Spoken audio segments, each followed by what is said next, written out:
ఆచార్య అపాజోస్యుల సత్యనారాయణ విరచిత పావక వృత్త సుజల వృత్త తారావళులు ప్రతిపదార్థ వ్యాఖ్యాన సమన్వితము మిత్రవ్యాఖ్య సారస్వత కళానిధి ఆచార్య వెలువోలు నాగరాజ్యలక్ష్మి గారు. ఇది హేమంత ప్రచురణలు గుంటూరు వారిది. దీని వెల 200 రూపాయలు. ప్రథమ ముద్రణ జూన్ 2023. ప్రాప్తిస్థానం రచయిత్రి సెల్ నంబర్ 9394113848. మొత్తం 166 పేజీలు. ఇందులో ముందుగా సన్నిధానం నరసింహశర్మ గారి 2 తారావళుల అఖండ కవిత్వం వ్యాఖ్యాన సహితం అన్న ముందు మాట మీకు వినిపిస్తున్నవారు మల్లేశ్వరరావు ఆకుల. తెలుగు కవితా రంగంలో వాగర్ధ ప్రమాణాలతో నిలదొక్కుకు ఉండగల 2 తారావళులు ఏకసంపుటిగా వచ్చిన గ్రంథం ఇది. ఒకటి పావక వృత్త తారావళి, రెండవది సుజల వృత్త తారావళి. ఈ కావ్యాల కర్త అంతర్జాతీయ ప్రసిద్ధ శాస్త్రవేత్త విద్వత్ కవి ఆచార్య అపాజోస్యుల సత్యనారాయణ మహోదయులు. పావకృత తారావళి పద్యాలు జ్ఞాన జ్వాలాగ్ని తోరణాలు. సరైన నిజమైన కవిత్వం అర్థం తెలియడానికి ముందే తెలియబడి అనుభూతి పొందింపచేస్తుంది అనే భావాన్ని వ్యక్తీకరించాడు మహనీయుడు టిఎస్ ఇలియట్. పావకవృత తారావళి కవిత్వాన్ని నా ఏకాంతంలో అర్థస్ఫూర్తితో గానం చేసుకున్నప్పుడు వేస్ట్ల్యాండ్ కవి కవిత్వోక్తి వేస్ట్ కాదనిపించింది. ఇందులోని మొత్తం వృత్తాలన్నీ తారావళి మధ్యకు తీసుకువెళ్ళాయి. అనంతమైన పాలపొంతలో ప్రయాణాలు, రకరకాల వెత్సందనాలు, అగ్నిహోత్ర బహుముఖ దర్శనాలు, వృత్తాల వాక్యాలు దీర్ఘ సమాసావిష్కరణల్లో జుయ్ జుయ్యమని నింగికెగిసే రాకెట్లుగా దూసుకుపోవడాలు, ధృత ప్రకృతి కాల వద్ద పొగలు వదిలివేయడాలు, వాక్యాల రాకెట్లు స్థిరభావజ్ఞాన ఉపగ్రహాలను ఆవరణ భంగ దిశల్లో ఆయా దశల్లో భ్రమణ కార్యోన్ముఖులుగా చేయడమూ కనిపించింది. వృత్తాలు కక్ష్యల్లో కవిత్వ కాంతులు చిమ్ముకుంటూ శాశ్వతాలయ్యాయి. పావక వృత్తాలను ప్రయోగించిన శాస్త్రవేత్త కవిత్వాల ఔన్నత్యాలను లోతులను తెలుసుకున్నవారు.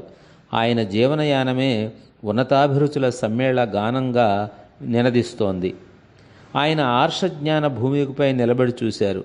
తారావళి దర్శన దార్శనికులయ్యారు. మహాదేవి మత్తేభ తారావళి, దివాకర వృత్త తారావళి అనే తమ సృజనలు లోగడే సాహితీవేత్తల ప్రశంసలు పొందాయి. ఎన్నో రచనా పద్ధతులు ప్రక్రియలు తెలిసి ఉన్నా ఇంకా తారావళుల సృజనలు చేయడం ఆయన ఉన్నతాభిరుచి సంకేతాలే. ఒక చిత్రకారుడు ఒక చక్కని చెట్టు బొమ్మను తన కుంచితో చిత్రీకరిస్తాడు. కవి తన కవిత్వపు కలంతో ఒక వృక్షాన్ని వర్ణిస్తాడు. చిత్రకారుని చెట్టు బొమ్మ చూసిన ప్రతి ఒక్కరికి ఒక చెట్టే కనబడుతుంది. అయితే కవి రచిత వృక్ష దర్శనం ఒక్కొక్కరికి ఒక్కొక్కలా భావింపజేస్తుంది.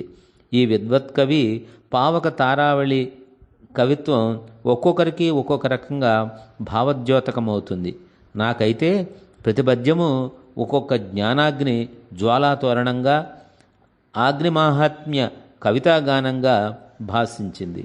ఈ గానంలో వాడబడి ఉన్న సంబోధనల్లో త్రేతాగ్ని రూపాన్వితున్, బృహద్దీపాగ్న్యభిజ్ఞానమున్, బృహద్దీప్త్యాగ్నిజ్ఞానమున్, బృహజ్యోతిసత్వపు మూలసేతువు, ప్రాణాగ్ని భట్టారక, సహజ సిద్ధాగ్ని స్వరూప, తారారామ మనోజ్ఞ కారుణుని, బృహద్మానునున్, జీవాగ్ని ప్రయోక్తన్, విస్తారాగ్ని భట్టారక, చిత్రభాను ప్రభ, త్రిభువన ప్రారంభ వైశ్వానర, వైశ్వానరాగ్నీశ్వరున్ వంటివి దేనికదే సకారణ విశిష్టాలై సాభిప్రాయ కథన ప్రయోగ దక్షతతో అంతఃసూత్ర బంధితాలై అన్ని పద్యాలు అందగిస్తూ అల్లుకున్నాయి.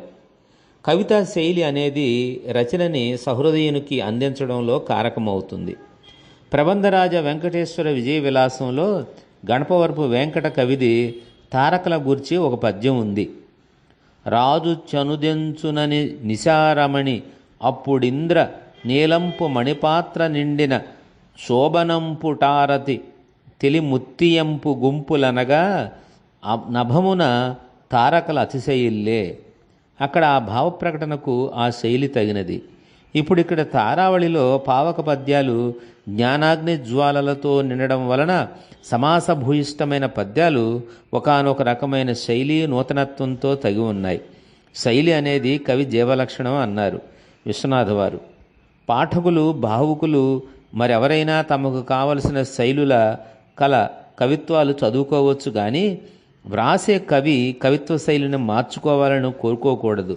ఏ ప్రయోగాల వల్ల ఏ శైలులు నిలబడి బలపడి ఈ వైవిధ్యభరిత కవి సృజనల్లో సృజనాత్మక సౌందర్యాలతో నిలబడతాయో చెప్పలేం. అందుకని పరవశులై ఇన్నాళ్లకు మళ్ళీ ఒక తారావళి అగ్నిస్తుతిగా వైజ్ఞానిక జ్ఞానిక సాంప్రదాయిక అంశాల్ని కవిత్వ రూపంలో వచ్చిందని ఆనంద తరంగితులవడం ఖాయం. ఛాందోగ్యోపనిషత్ కవిత్వం వంటిది ఒకటి చూడండి. దృశ్యమానమై ఊర్ధ్వస్థితమగు ద్యులోకము అగ్నికుండము, సూర్యుడు సమిధ, సూర్యకిరణాలు ధూమం, జ్వాల దివసం, చంద్రుడు అంగారము, నక్షత్రములు సూక్ష్మమైన అగ్నికణములు అని ఒక వర్ణన ఉంది. ఈ తారావళి అగ్నికణాలు విరజమ్మే ఒక మహత్తర శక్తి. ఇందులో అగ్నిగల జ్వాలలున్నాయి. అవి రోదశిలో జ్ఞానాగ్ని జ్వాలా తోరణాలు. ఈ తోరణాల ద్వారప్రవేశాలు చేసి అగ్ని విశ్వరూపాన్ని దర్శిద్దాం. ఛాందోగ్యోపనిషత్తులో చెప్పిన పంచాగ్ని విద్యలు కానీ ఈ మన ఋషితుల్య కవికి వచ్చా? అరణ్యంలో శ్రద్ధాతపములు గాని ఈ ఉద్వత్కవి ఉపాసించారా? లేకపోతే అర్చీష దశ అంటే కాంతివంతుడయ్యే దశను ఎలా పొందగలిగారు? లేకపోతే పావకవృత్త తారావళిని ఇంత బాగా ఇలా రాయగలిగేవారా? బంగారాన్ని భూమిలో వెదుక్కుంటున్నప్పుడు వెంటనే దొరికిపోదు. ఎంత దిగువ భూమికల్లో ఉన్నా పట్టగలగాలి, కొంచెం శ్రమించాలి. అలాగే అప్పాజోషుల వారి కవిత్వం సైతము. వ్యాఖ్యాన వైశిష్ట్యం. పరిశోధకురాలు కవయిత్రి ఆచార్య వెలువోలులు నాగరాజ్యలక్ష్మి మిత్రవాక్య పేరిట వ్రాసిన రచన పావకవృత్త తారావళి పఠనోన్ముఖతకు ప్రేరేపణగా శోభించింది. శబ్దార్థభావ సౌందర్యాలను విశదీకరించడంలో చూపిన మెలకువ అభినందనార్హం. వ్యాఖ్యానానికి ఉండే పంచలక్షణాలు భాషించాయి. పావకవృత్త తారావళిని అగ్నివైభవ వర్ణంగా అభివర్ణించడం బాగుంది. తరచూ వేదాల ప్రసక్తులు చేస్తూ కావ్య ప్రశస్తులు చేయడం చూస్తే రుక్కులే కాదు, రుక్కులు కూడా బాగా అధ్యయనం చేశారనిపిస్తుంది. వివరణలు, విశేషాలు, సంబంధిత అంశాలు చెప్పడంలో చేసిన పరిశ్రమ శ్లాఘనీయం. ఒక శాస్త్రవేత్త గురించి చెబుతున్నాననే ఎరుకతో వైజ్ఞానిక అంశాలను శోధించి మరీ చెప్పారు. నాద రస వస్తు అంశాల్ని సమయ సందర్భాల్లో తగినట్లుగా చెప్పారు. ఈ సంపుటిలోని రెండవ కావ్యం సుజలవృత్త తారావళి. రసవత్ కవితా సంహితలో తలమున్కల తలంపులు. పావకవృత్త తారావళితో రసజ్ఞ హృదయుల్ని తన వేడివేడి కైతల తలంపులతో ఉష్ణస్థితిమంతుల్ని చేసిన విద్వత్కవి ఆచార్య అప్పాజోషుల వారు తన సుజలవృత్త తారావళితో ఆ సహృదయల్ని శీతలభావ స్థితిమంతుల్ని చేస్తున్నారు. ఈ కావ్యం ఒక జలకణ బిందువుల చిందు నృత్యంగా భాషిస్తోంది. ఈ కావ్య కవిత గంగా స్నాన శుద్ధులమై మనం పరవశిస్తాం. స్నాన సందర్భంగా తలమున్కలైన మనం తలలెత్తగానే ఇహపర జ్ఞానాంశాలు బింబ ప్రతిబింబాలై సూర్య చంద్రోదయాలై దర్శనమిస్తాయి. ఎక్కడో ఉన్న గంగను ఆ పురాణ భగీరథుల వారు భూమార్గం పట్టిస్తే ఈ నవీన భగీరథులైన కవిగారు ఇలా నుండి అలా మనకు శిరోధార్యాలుగా శిరోధారలుగా చేస్తున్నారు, ఊర్ధ్వమార్గం చూపిస్తూ. సుజలవృత్త తారావళి గంగా మాహాత్మ్యాన్ని, పరిజ్ఞానాన్ని, లౌకిక అలౌకిక కవిభావనల్ని ప్రకాశింపచేస్తోంది. 2 అక్షరాల గంగకు భాగీరథి, మందాకిని వంటి నామధారణలున్నాయి. పేర్లు వేరైనా అది సుజల శోభితం. కనుకనే ఇది సుజల వృత్త తారావళి. గంగని పొడమికి నగ అన్నారు. తెలుగువారితో సహితం సర్వభారతీయులకి గంగా అనగా గంగానదే.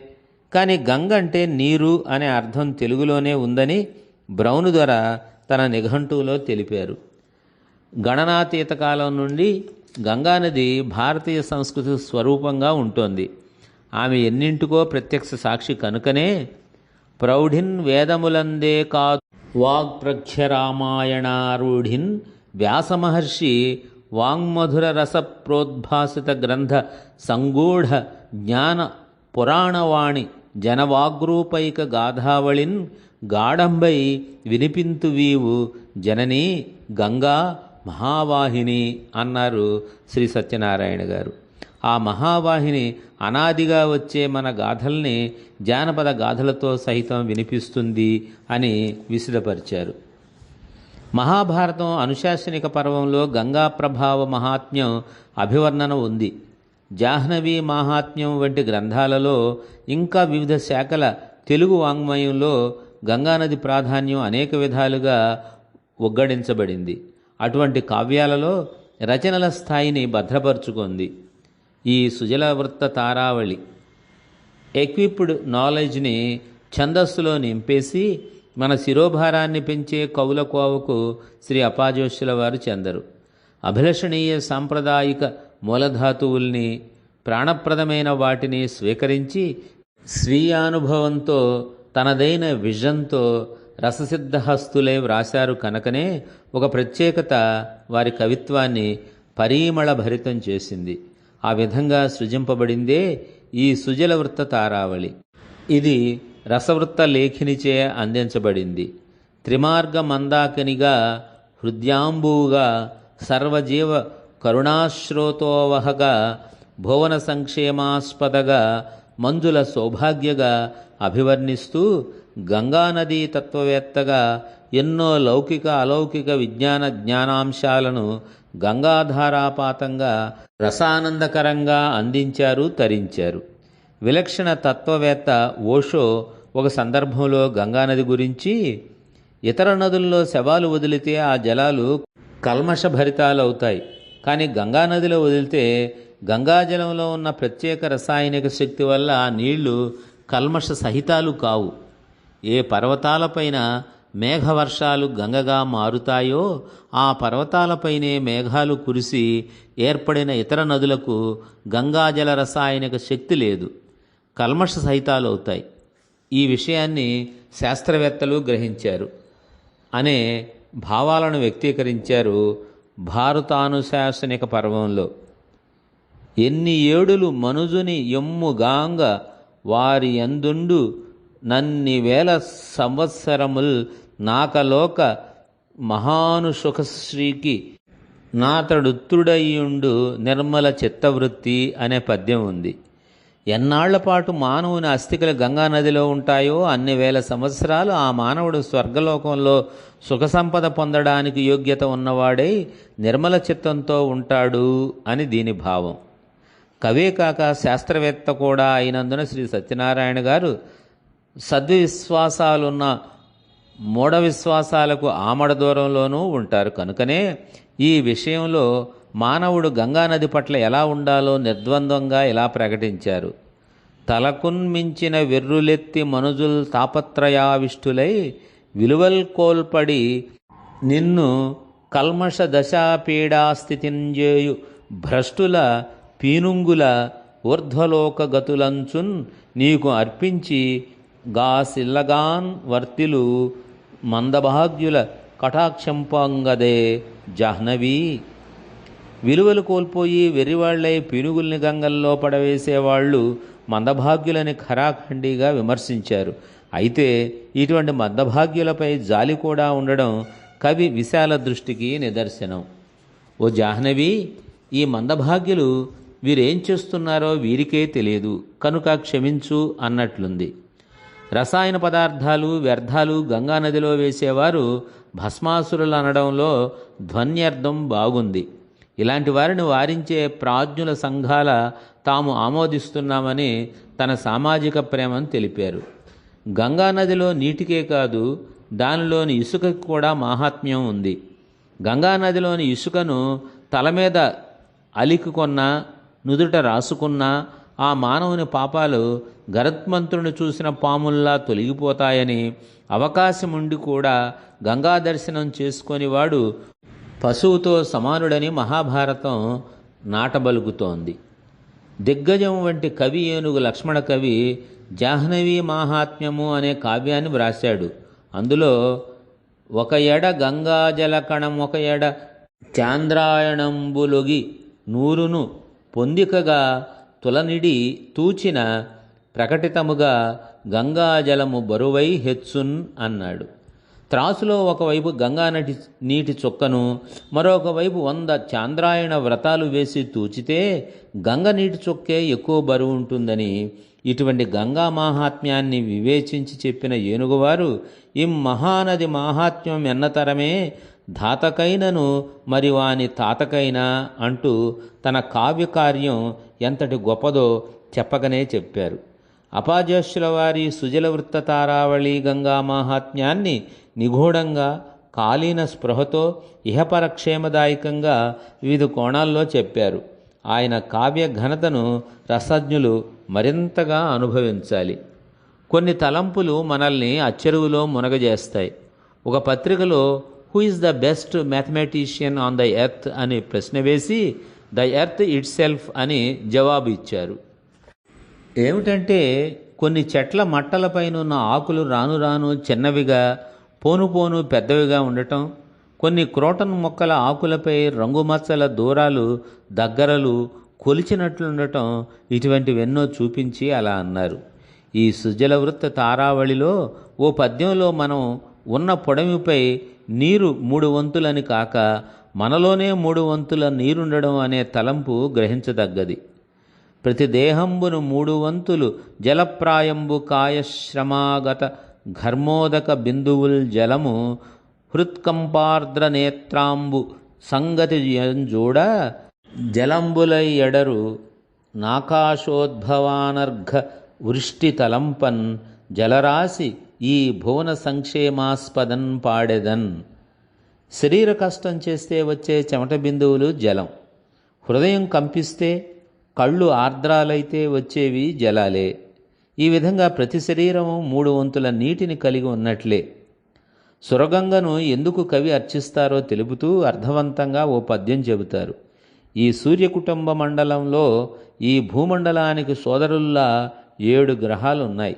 ఇందులో శుక్ర గ్రీష్పతుల సంస్థానం కాదని, మా భూమిని ఉద్ధరించడానికే ఇక్కడకు వచ్చావు ఓ సురగంగా, అందుకు నిన్ను అర్చిస్తానన్నారు. మా భూమాతృద్ధరణార్థం అనే పద సంపుటీకరణం శబ్ద సౌందర్య ప్రకాశకంగా ఉంది. భావ సృజనాత్మకత వలే కాక శాబ్దిక సృజనాత్మకత కూడా ఆహ్లాదాన్ని కలిగిస్తుంది.